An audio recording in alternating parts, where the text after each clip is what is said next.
Ayan, magandang araw po mga kumare. At ayan, pinapakita ko po yung pag-check ko ng langis dahil pupunta na po ako ng tindahan. Yun ang everyday routine ko. Pupunta ng tindahan sa hapon. Mag-check naman tayo ngayon ng tubig sa ating radiator. And ayan. Meron pa, hindi na po tayo nagdagdag ng tubig kasi hindi naman po nagbabawas. Pero every time na aalis po ako, talagang chinecheck ko po ang sasakyan. Hindi po ako umaalis ng hindi nakapag-check ng ating langis. Tubig, ayan, so tayo po ay mga mare ay aalis na. So, ayan, papakita ko sa inyo kung paano tayo lalabas ng garahe ko. Dahil ang garahe ko po ay makipot. So, at medyo nasa loob ang bahay ko. Ayan, napakainit po. Bagong paligo pero mukhang bagong ligo tayo sa pawis. Ayan.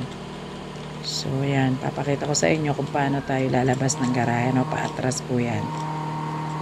So, ayan mga mare, Ayan, atras na tayo. Ayan.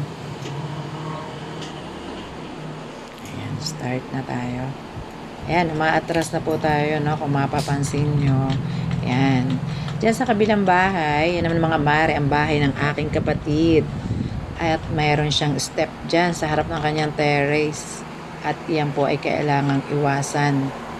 So, tutok po tayo sa side mirror sa ating kaliwa. Kasi nandyan po yung step. Butas ang gulong kapag ating natamaan yan or durog ang tiles. So, ayan, approaching po tayo sa kalsada. Ayan po. Ayan. So, habang kung umaatras tayo, medyo pihit ng kaliwa ang manibela. Kasi,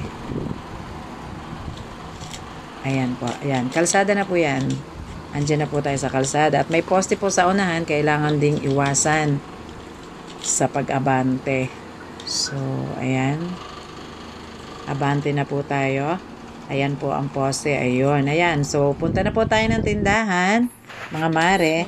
At ayan nga po, mga mare. Nakabalik po ako ay gabi na. So, alas 7 po ng gabi ako umalis sa terminal ng Lemery. So, ayan po yung pinakita ko sa inyo kanina kung paano ako lumabas dyan. So, ngayon naman ay papasok tayo, So, medyo mahirap. Pero natutunan na rin po. And mga mare, So, ayan na, sumalubong na si Tiger. At baka maipit natin yan, Delikado si Tiger, Ang nakaraan, naatrasan ko yung kuting. Kasi hindi ko alam na may kuting pala dun. Ayan po, so, iiwasan din natin yung poste ng hipag ko at yung step na yan. Yan, yung step na yon. So, lagi po yung iniiwasan. Ayan na nga po, back to garage na po tayo. Ayan, mga mare. So, ganyan lang po, Ayan, back to garage na. Thank you, Lord. Iningatan mo kami.